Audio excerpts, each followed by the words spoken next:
This week on Drive for History, we've been focusing on some of the world's rarest motorcycles. Right here at Wheels Through Time, there's over 350 all-American machines and literally dozens of one-of-a-kind motorcycles. Today, special day, we're going to be firing up the 1914 Flesher Flyer motorcycle. And again, this is an absolutely one-of-a-kind machine. It's the only remaining example of a Flesher Flyer motorcycle today. Now, what we're looking at, twin cylinder, 9 horsepower, single speed, chain driven machine. Primitive, but at the same time, in 1914, this machine was really kind of ahead of the curve. Now, most of you guys have probably never heard of a Flesher Flyer. Actually, this bike's been in the Wheels Through Time collection for, I want to say, maybe 25 years.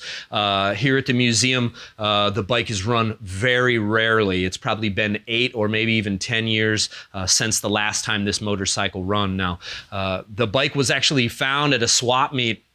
My dad had purchased the bike in kind of rough condition. The engine was out, one of the cylinders was blown. Most of the machine, though, was kind of preserved in original paint and really had all of the bones were there and really some more. So the machine, Flesher Flyer, built in Omaha, Nebraska, when my dad found this motorcycle, it was actually kind of an unknown brand. A few identifying characteristics on the bike let us know what it was, but as far as the brand, Flesher Flyer, it had really never been researched. So one mention to this day is all that we've been able to find. My dad turned this up maybe few years after buying the bike. Motorcycling magazine, this is actually, it says August 1914. It's tough to read, and it says the Flesher Flyer. Word from Omaha, Nebraska is that plans are underway to organize a new company. So again, Flesher Flyer, relatively unknown brand, and as far as the trade publications go, there's only one mention, at least one that we've been able to find. So as the story goes, Louis Flesher was from Omaha, Nebraska, actually owned the largest bicycle shop in town.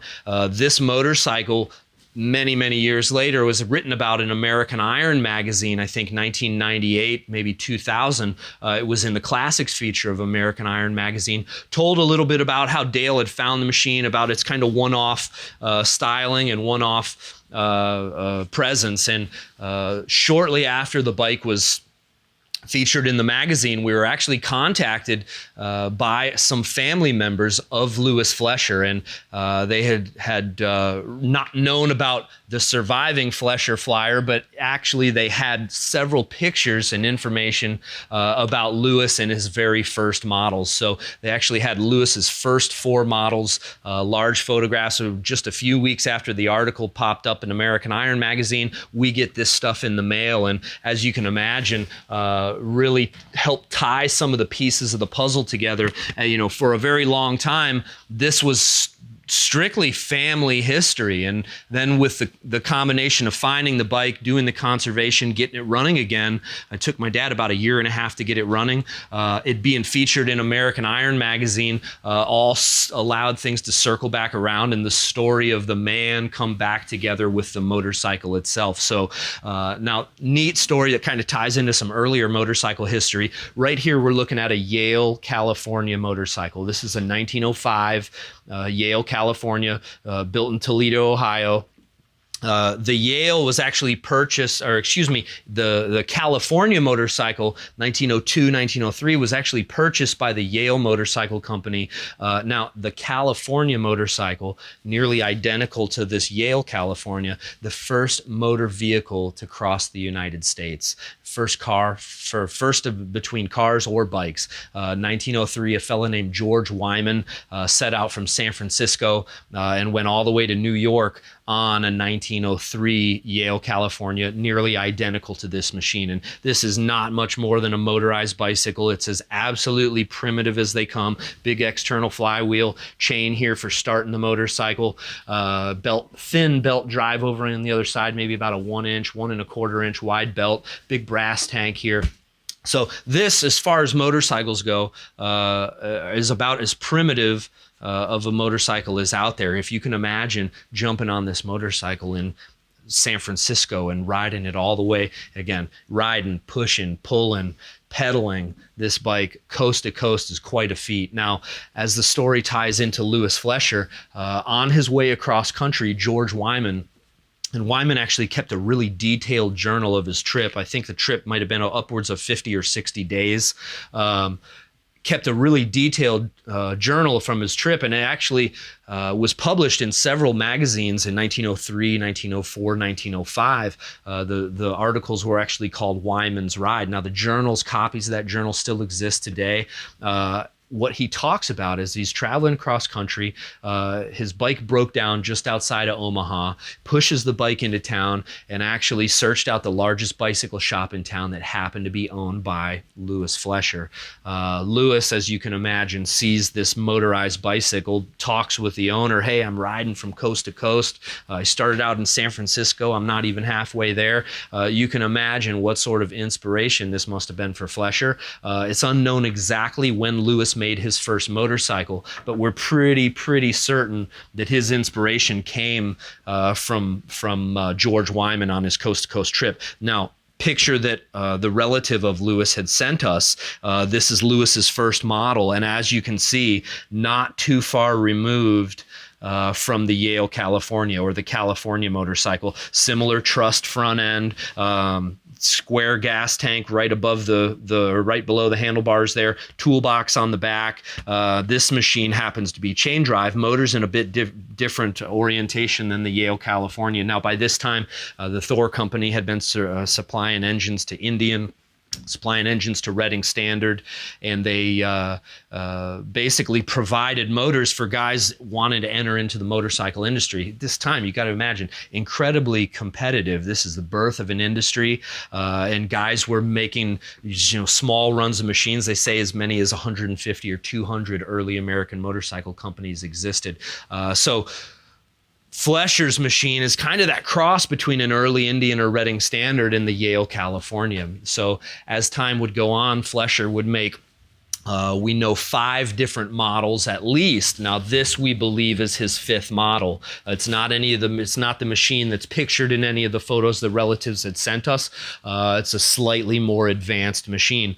Picture of Louis Flesher, probably 1905, 1904, and quite the guy he was. Now, if you can imagine starting a motorcycle company from scratch, really about as big of a venture as you could take on back then. What Flesher used in his later models, now his first couple models were single-cylinder machines. The later models, what he centered around was the Spackey Deluxe engine. Spackey was kind of a buy-in-a-box motor. They made them in 7 horsepower, 9 horsepower versions, made in Minneapolis. Now, this machine, it's a lot of motor for not a lot of bike. We're going to get this thing off the lift here momentarily. Chris and Andy are going to help me out. Guys, let's get that ramp over here and pop this thing off, and then I can review some of the details of what makes this motorcycle so special. So, yeah, pop that down and come a little bit the other way there. There you go. And then we're going to rock this off the stand. If, Andy, you want to catch that front wheel. Yep. Excellent. Okay, so we've got the clutch engaged. Let's pop that back, get the rear stand up. Okay, now as we bring this down, now guys, this bike hasn't been started, like I said, in 8 or 10 years, and first time it's been off the table in that long.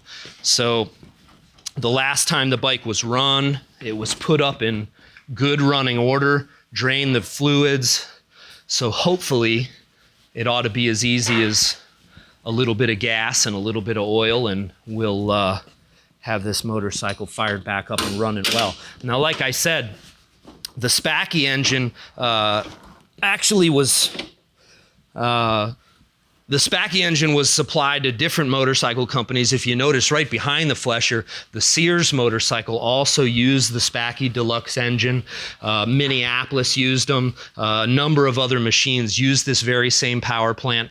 Spackey is a 74, 76 cubic inch engine. So it's actually quite large for the time.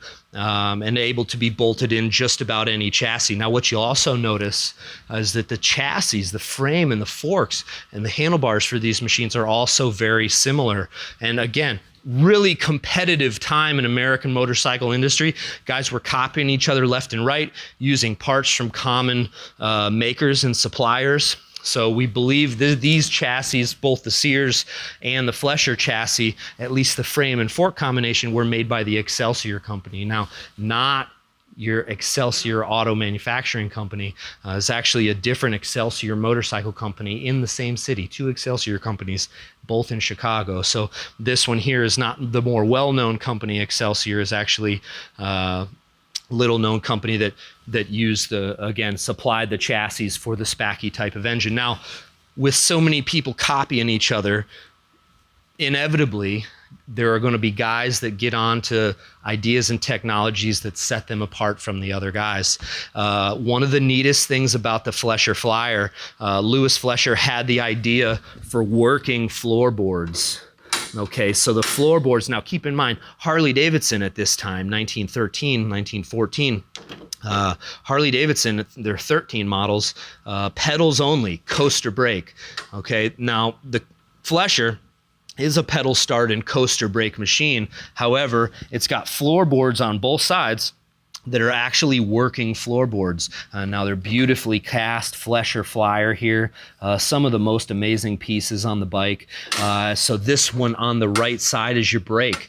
It actually operates the lever over on this side as well. So the brake lever, 3 ways to operate the brake on the Flesher Flyer. Now, seems a little redundant, but at the same time, like I said, this is a lot of power for a little bit of bike. Coaster brakes don't do you so good. Having those extra having the extra floorboard brake and the hand brake, quite handy. You find yourself in different situations where it's not necessarily optimal to use the foot. Sometimes it's better to use the hand and vice versa. Now, likewise, with the other side, we've got the clutch lever, and we've also got this, and what it's doing is changing the orientation here on the counter shaft. Simple multi-plate clutch, very similar to a modern clutch, just a bit more primitive. So 2 ways to work the clutch, 3 ways to work the brake. Now, the machine actually has a Schebler style carburetor. This is an HX carburetor, pretty primitive, Bosch magneto ignition, so there's no switches on this bike. You don't turn it on and off. The magneto provides really a perpetual spark. So it doesn't power headlights, doesn't power taillights, no powering a horn. This bike is kind of stripped and bare bones. Now, again, the last time this motorcycle ran, it was put up in good running order. So I know we'll have to add gas and oil to the tank. What we're gonna do, Chris, tip this over. I wanna check the bottom end level. Anytime that you have a motorcycle sit for a considerable amount of time, you wanna check the bottom end oil level before you run the motorcycle. You don't want it to be full of oil. You don't want it to be dry. You'll kind of want to, right in the middle, an engine about this size takes about 4 ounces of oil. So Chris has this leaned over, and when you lean the engine over, the oil accumulates on the right side, making the drain plug higher. So if we get a little bit of oil out of this drain plug, I think there will be just oh yeah, there's plenty of oil in there. Be just the right amount to run it. So we've got the lower end with the proper amount of oil in it.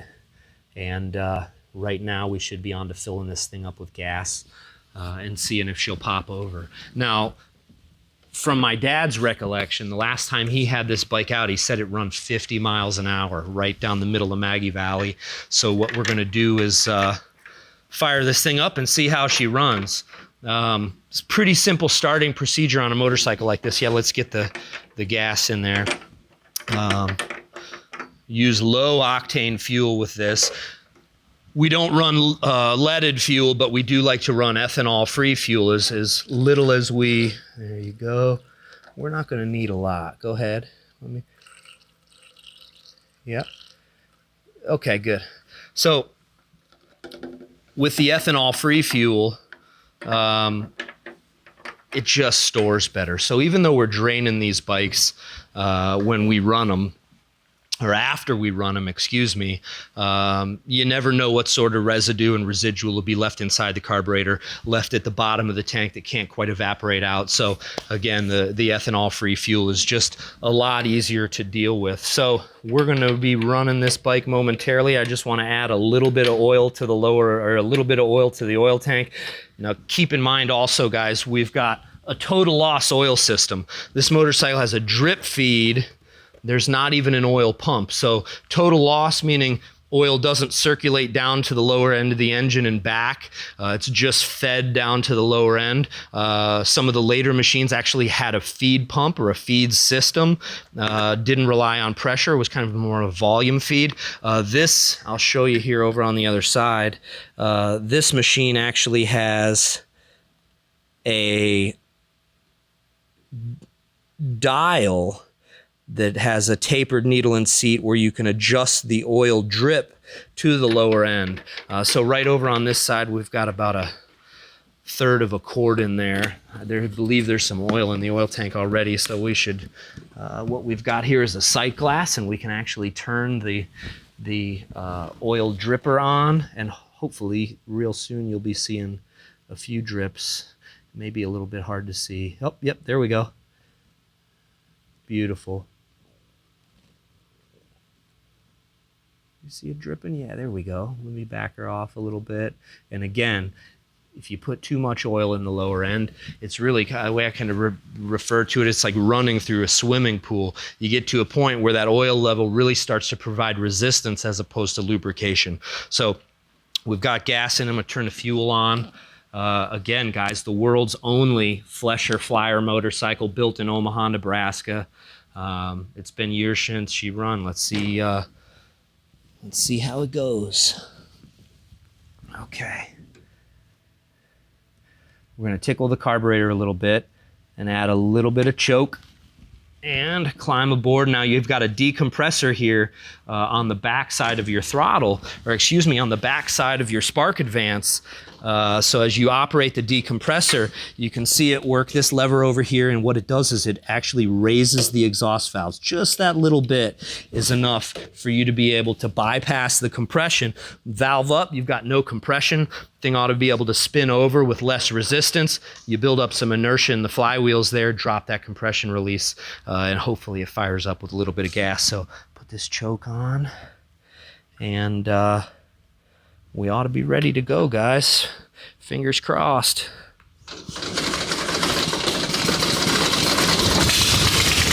Hey, all right.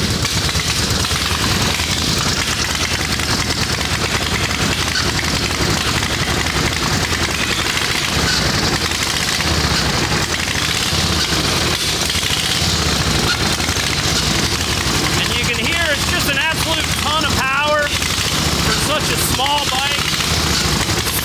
Sits way up, tall off the ground clearance wise, but at the same time, it's not a lot to it. Maybe a 250-pound motorcycle.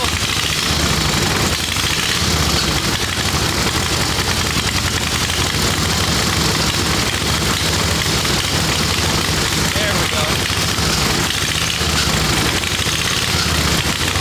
Cleaning out nice.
Pop, bang, pow. There you have it, guys. World's only Flesher Flyer motorcycle, breathing fire once again, brought back to life right here on the Drive for History Thank you guys for tuning in. If you guys have been enjoying what you see, make sure you check out driveforhistory.com. Remember, every penny you guys donate helps fuel us, the museum that runs, keeping history alive for future generations to enjoy. This thing's probably about ready to hop out and take a ride. Probably needs a little bit of tuning, a little bit more warming up, but she's probably ready to roll. Thanks for tuning in, guys. Drive for History. We'll see you next time.